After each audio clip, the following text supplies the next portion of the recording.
The ancient writer has the ancient speaker saying, "Your eye is a lamp." Everyone knows your eye is not literally a lamp.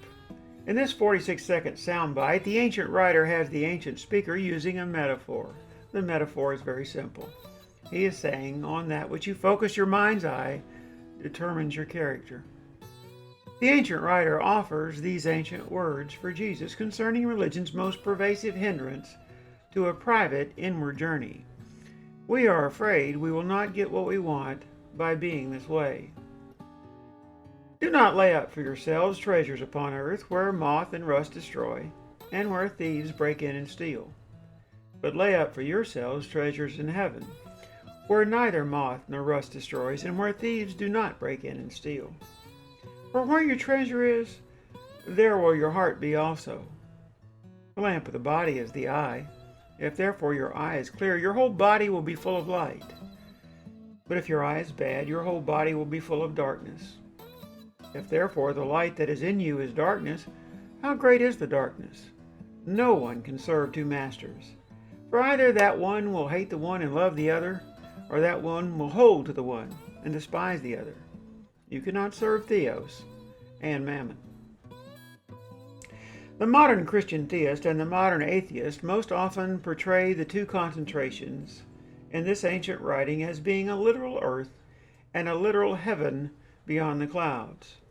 Neither seems to notice the inward and outward focus expressed.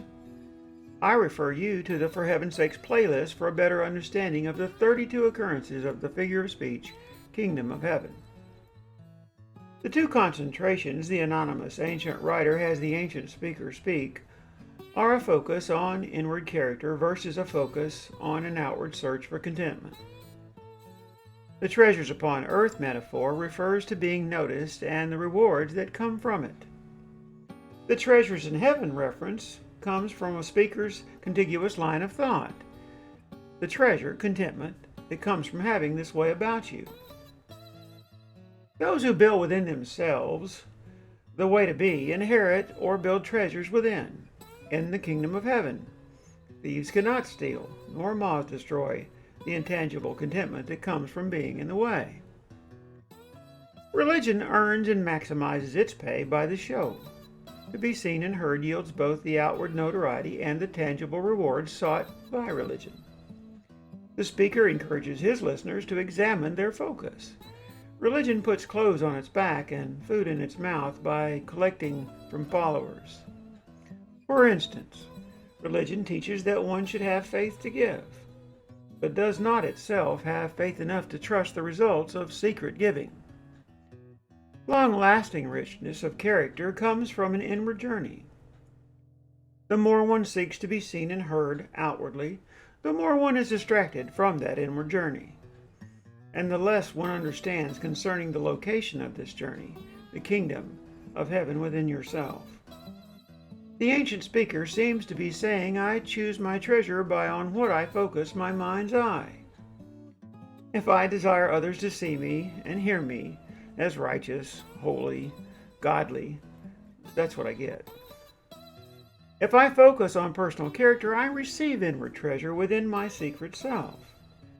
The ancient speaker seems to express one cannot have it both ways. Either I am drawn to public affirmation and the proceeds of it, or I cherish the treasure of the way in me. By adopting the way to be, your treasure is character that yields contentment and thus a healthy, visceral response to others. This way of being is genuine, unpretentious. Your eye is clear, your body is full of light. You are salt, refuge, and light for others. As a follower of the way, you have this way about you. Sometimes I think of it like this. If the way within you is true, only you can be true to yourself. The competition between an inward and outward focus can keep you from having this way about you. It is outward attention that religion offers. Public liturgy, public giving, public prayer, and the public acting out of righteous deeds. The modern atheist rails against religion. The modern Christian theist has made religion their God. I suppose it is a bit of irony that the modern atheist may indeed be more like Jesus than the modern Christian. In our next video, we address why his listeners lose their bearing. What persuades them to want to be seen and heard? The ancient writer has the ancient speaker begin, "For this reason."